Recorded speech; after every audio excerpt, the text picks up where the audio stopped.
Hello everyone, good morning. আশা করি তোমরা সবাই ভালো আছো। আজ হলো এপ্রিলের 2 তারিখ, বুধবার। আজকের সকালটা না আমার খুব একটা ভালোভাবে শুরু হয়নি। আসলে প্রত্যেক দিন রাত্রে এডিট করতে করতে আমার ঠিক 12টা বেজে যায়, তারপর আমি ঘুমাই। আর কালকে কী হয়েছে জানো তো, হঠাৎ করে আমার 1:30টার সময় ঘুম হয়ে গেছে।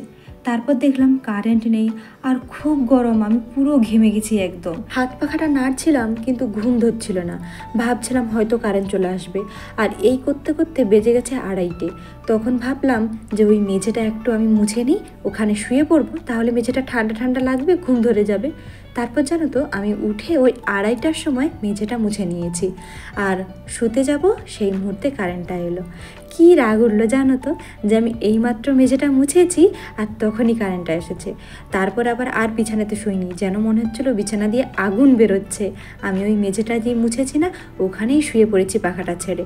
তারপর ভালো করে ঘুমিয়েছি, কিন্তু সেই আবার 6টার সময় ঘুম হয়ে গেছে। ভাবলাম ঘুমটা যখন ভেঙে গেছে, শুয়ে শুয়ে আমি এডিট করে ফেলি, কারণ আজকে বুধবার আর কালকে বৃহস্পতিবার।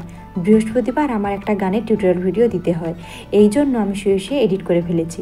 তারপর 7টার সময় উঠে প্রথমে বিছানাটা গুছিয়ে নিয়েছি, তারপর পুরো ঘরটা ভালো করে ঝাড় দিয়ে দিয়েছি, তারপর শরবতটা গরম করে খেয়ে নিয়েছি। আর তারপরে রাত্রে যে বাসনগুলো ধুয়ে রেখেছিলাম ওগুলো এক একটা করে ভালো করে গুছিয়ে নিয়েছি। তারপরে ভাতটা চাপিয়ে দিয়েছি আর এখন বসেছি আমি সবজি কাটতে। আজকে রান্না করব উচ্ছে ভাজা আর করব ঢেঁড়সের মশলা। আর কি জানো তো, গ্রামে যেই জিনিসগুলো সহজে পাওয়া যায়, শহরে সেই জিনিসগুলো খুব সহজে পাওয়া যায় না। মানে এই সবজির কথা বলছি আর কি। গ্রামে যেমন বাড়িতে টুকটাক সবজি লাগানো হয়, সেগুলো থেকে রান্না হয়ে যায়, কিন্তু শহরে সেই সুবিধাটা পাওয়া যায় না, এমনকি দোকানেও পাওয়া যায় না। কখনো কখনো সবজিগুলো হয় খুব বুড়ো, আবার কখনো কখনো হয় খুব শুকনো। তাই যখন যেটা পাওয়া যায় সেটাই আনতে হয়। সব কিছু না সবাইকে বোঝানো যায় না। সেটা হলো গ্রাম আর এটা হলো শহর। যেখানে যেমন পরিস্থিতি সেখানে তেমনভাবে কাজ করতে হয়। ওর আবার ডিউটি থাকে, ও তো সবসময় টাইম পায় না। আর এখানে সবজি দোকানগুলো না বিকেলে খোলে, আর ও যখন বিকেলে ডিউটিতে থাকে তখন তো আর সবজি কেনাই হয় না, বাড়িতে যা থাকে তাই রান্না করে নিতে হয়। তো যাই হোক, সবজি আমি কেটেছি উচ্ছে, ঢেঁড়স, আলু, টমেটো। আর না একটা আলু একটু হালকা হালকা গন্ধ করছিল, ভাবলাম ওটা একটু গ্রেট করে নেব, তারপর ভেজে ফেলবো। ও তো দেখলে অনেকক্ষণ চলে আসছে, এসে এক গ্লাস শরবত খেয়ে তারপর স্নান করে নিয়েছে। আমার এখনো রান্না হয়নি, তাই ও বললো আমি তাহলে জলটা ভরে নিই। ড্রামটা অনেকটা খালি হয়ে গেছে, তাই ও একটা বালতি, আর এটা তো বুঝতে পারছো এটা হলো আমার চালের ডিবা, সেটাতে করে ও এখন জল ভরে নিচ্ছে। আর আমার এখনও ওইদিকে চলছে মশলা কষা, আর এদিকে এখনও উচ্ছে ভাজা চলছে। তারপর আর ভিডিও করিনি। আর আজকে কি রান্না করেছি সেটা বলি। আজকে করেছি উচ্ছে ভাজা, ঢেঁড়সের মশলা, আর ওই একটা আলু ছিল ওটাকে কুড়িয়ে পেঁয়াজ দিয়ে ভাজা করেছি, আর করেছি ডিম সিদ্ধ। এই ছিল আজকের খাবার।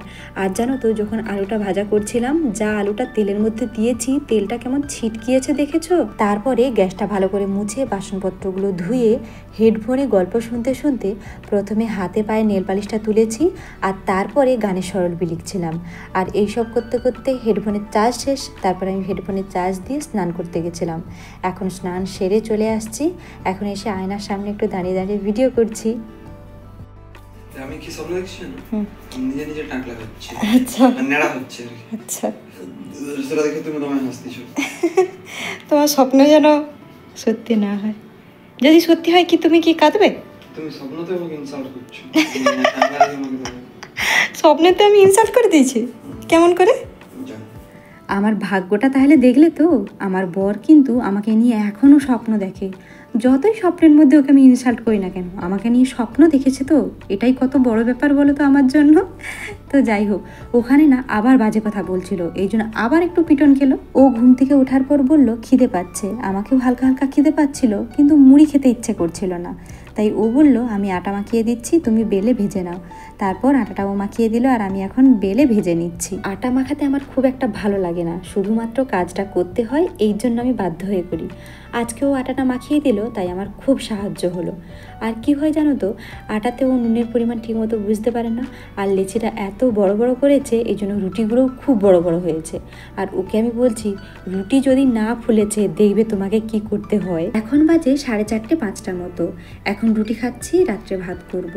আর 4টে রুটি হয়েছে, রুটিগুলো মোটা মোটা হয়েছিল আর খুব সুন্দর পুরো নরম হয়েছিল। আর আমি যখন রুটি ভাজছিলাম ও তখন গুড়টা কেটে নিয়েছে। আর এখানের গুড়টা খেতে এত ভালো, আর গরম গরম রুটির সাথে গুড়টা খেতে না খুব ভালো লাগে। ও তো ঘুমোচ্ছিল আর আমি সারাদিন একা একা কাজকর্ম করেছি। এখন গুড় দিয়ে রুটি খেতে খেতে অনেকক্ষণ বসে গল্প করলাম। আর এখন ও নিচে যাচ্ছে সবজি কিনতে, বাড়িতে একদম সবজি নেই। শোনো শোনো শোনো, আজকে কত টাকা ঘাবলা করছো চকলেট খাওয়ার জন্য? আমি হচ্ছে যে 5 টাকা 10 টাকার বেশি খাবো লাগে। প্রমিস, সত্যি কথা বলো। তো আজকে হ্যাঁ আজকে 20 রুপিস ঝাড় দিয়ে মানে বেবি, ওটা আমি একদিনে খরচা থোড়ি করবো, আমি মিনিমাম ওটা আমার 4 দিন যাবে কমসে কম। আচ্ছা, আর আমার তোমাকে যেমন প্রতিদিন 200 টাকা করে দিই, ওই 200 টাকা তো আমি খরচা করিনি তো। না আমি হবে না, হবে নি, হবে নি, হবে নি। আমি তোমাকে তো হাত খরচার জন্য প্রতি মাসে 200 টাকা না, আমি তো খরচা করিনি, আমি তো কোথাও যাইনি। না, তুমি তোমার কাছে পুরো অধিকার আছে খরচা করার। না, তুমি হচ্ছে যে চকলেট খেলে আমাকেও দিতে হবে। ऐसा कुछ नहीं है। আচ্ছা ঠিক আছে, বলবো। আমি তো তোমার জন্য চকলেট এনে রেখে রাখছি। ওই চকলেট আমি খাইনি, খেতেই ওইটা আমি দেখেছি, ওই চকলেট আমি খাইনি। দেখো প্লিজ প্লিজ, তুমি খাও, আমার জন্য নিয়ে আসবে। হ্যাঁ, চকলেট খাওয়া ভালো নয় বাচ্চাদের। তোমরা যদি সামনে থেকে আমার মুখ কোনোদিনও দেখো, পুরো অবাক হয়ে যাবে। আমার পুরো মুখে কালো কালো দাগে ভর্তি। কিছু আমি নিজে করেছি আর কিছু ও করেছে। যখনই ব্রণ দেখে তখনই ওই ব্রণটাকে না অপারেশন করলে ও থাকতে পারে না। এখন বাজে 6টা আর এখনও কতটা রোদ দেখো। আর জানলাটা আজকে আমি অন্যভাবে খুলেছি, আর এমনভাবে খুলেছি পুরো ঘরে সুন্দরভাবে সূর্যের আলোটা আসছিল। তারপর আমি ঝাঁট দিয়ে দিয়েছি আর ও ধূপ দিয়ে দিয়েছে। এখন জল ছেড়ে দিয়েছে, কালকে তো বন্ধ ছিল, আজকে ছেড়েছে, আবার পরের দিন বন্ধ থাকবে। আর জানো তো, জল দেয় 10 থেকে 15 মিনিট। প্রথমের 5 মিনিট জলটা একটু স্পিডে আসে, আর তারপর এমনভাবে জলটা আসে যেন মনে হয় এই বন্ধ হবে, এমনভাবে জল আসে। তো যাই হোক, এদিকে আমি রান্না চাপিয়ে দিয়েছি আর ও তিলটা বেটে দিয়েছে। এখন রান্না করছি আলু ভাতে আর তিল ভাজা, আর ওদিকে শরবতটা আমি ভিজিয়ে ফেলেছি। তারপর খাওয়া দাওয়া কমপ্লিট করে ফেলেছি আর ও ডিউটিতে যাওয়ার জন্য রেডি হচ্ছে। আর এটা হলো ওর কলম, যেটা আমি ওকে 2 দিন আগেই দিয়েছি। কি করেছে দেখো, বুঝতে পারি না, ছোট বাচ্চাদের মতো কলমটা কি চেবায় না কি জানি। এই জায়গাটা কেমন দেখো সরু হয়ে গেছে একদম। ও আমাকে কলমটা দিয়ে বলছে দেখো কলমটা কেমন হয়ে গেছে। আসলে কি জানো তো, নতুন কলম নেওয়ার ধান্দায় রয়েছে, আমি তো দেবো না।